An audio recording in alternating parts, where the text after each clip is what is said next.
When we were in class together last, we were learning about how artists look and listen with more focus than other people do. So while we're all at home, we can take this time to practice looking, listening, and focusing on anything around us to practice our art. I chose an image for us that many of you saw that's been in our inspiration bucket in the classroom for a while.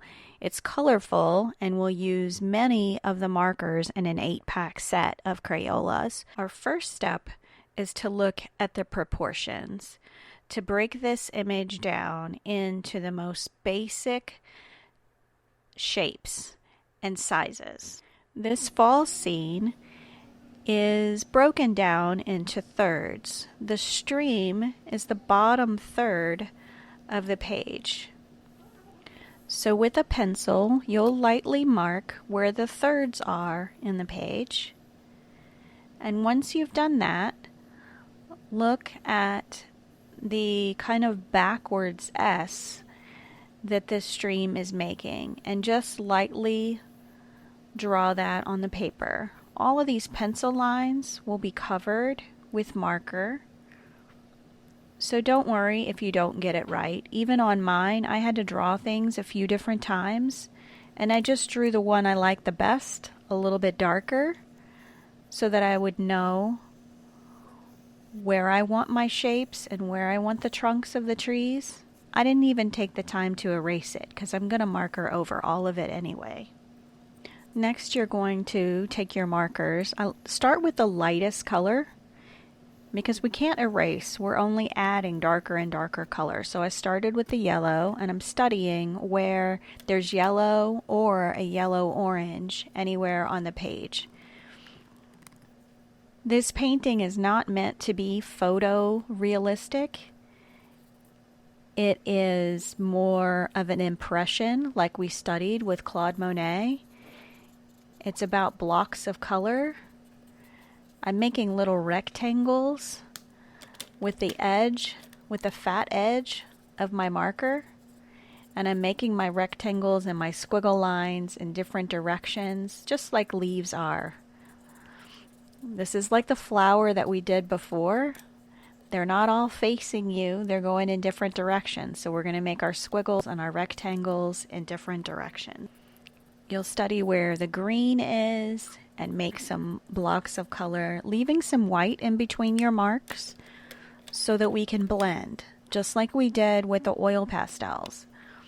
We're blending between colors, so we want some white of the page to show so that we have individual leaves and not just big blocks of color.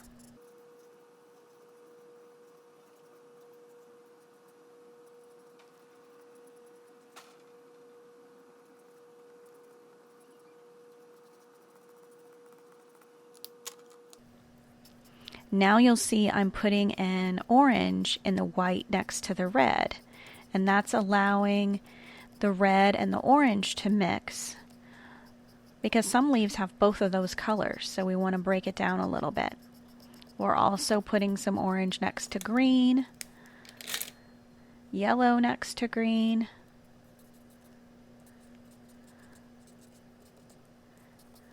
this is the place where oftentimes we look at our painting and we think, or our drawing, and we think, this is terrible, this looks nothing like the image. But remember, it doesn't look just like we want until we're ready to stop. If we stop now, we'll want to throw this away. But this is the practice. We keep going. We keep going. I'm using the yellow a lot as a blender now. If I had a white marker, I would use the white marker to blend as well. But yellow's our lightest color of marker. So that's what we're using. Like we use in watercolor, we use the yellow like a wet brush to blend and soften the edges and fill in the light. Artists look often.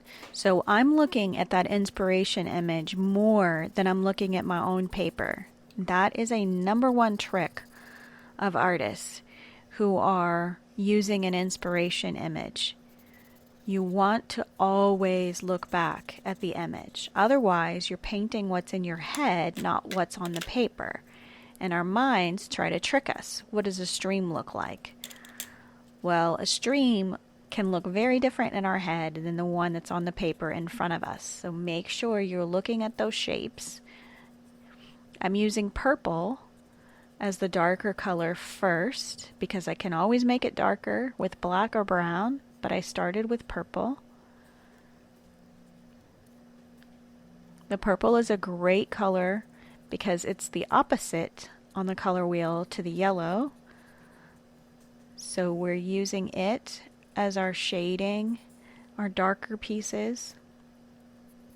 Now I'm coming in with brown and black when I've made sure that that's where I want the darkest colors to be. This would be the point in class where I ring the bowl.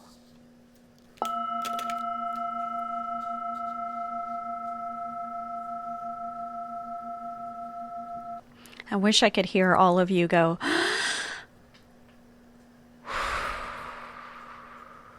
don't forget to breathe. That sound is also a reminder to stand up and walk away from your piece and look back at it from a distance. This is not finished, it's in process, but it's a chance for you to look at what you've been working on from a different angle. Now, when you go back to your piece and sit in front of it, look at the inspiration image again and notice the light spots and the dark spots in the trees, the color blocks. Where are the big blocks of red and orange, green and yellow? And work on those with a little bit more detail and blending.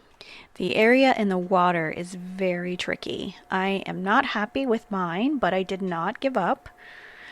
I'm drawing longer blue lines when I think I should have done a couple of dots, but you can do it a little better than mine if you don't put as much color in the water. You can start with the areas that are yellowish or green with just a little bit of dots.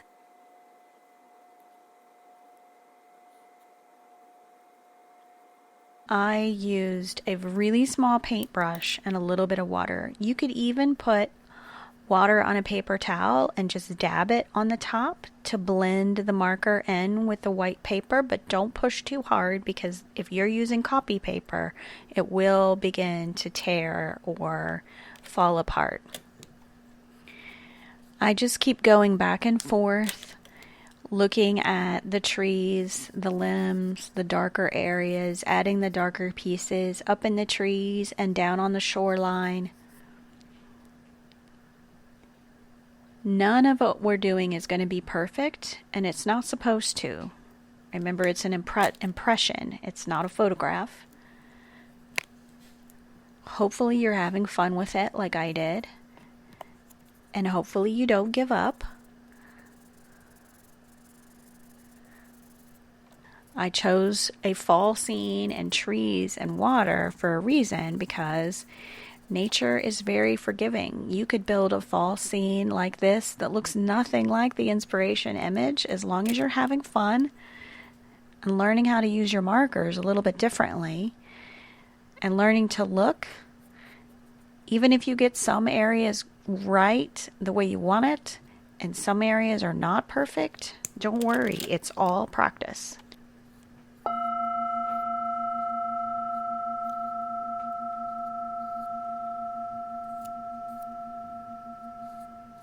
Breathe in for 4.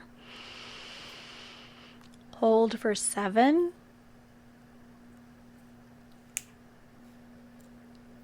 And breathe out for 8. Birthday candles. Blowing out the birthday candles. I hope that while you guys are at home, you remember to breathe and remember to focus and look and listen. Great artists are doing that a lot. So be mindful of where you are and what you see. I can see some beautiful green leaves right outside my window right now. They're weeds, but I don't care because they're still beautiful shapes that I could draw in my sketchbook. All I need is a pencil and some paper. When we're at home, you also don't have my bowl to remember to breathe. So maybe every time you turn the doorknob to go into a different room, you think about that being the bowl and take a deep breath, because we need to do that no matter where we are. Sorry you've had to wait for a lesson from me for a while, but to be honest, I've missed you all so much. I was nervous to do this without you because I really enjoy being in the class with you to teach you, but I figured it out, and this is the first lesson. I'll bring you some more, I'm hoping once a week.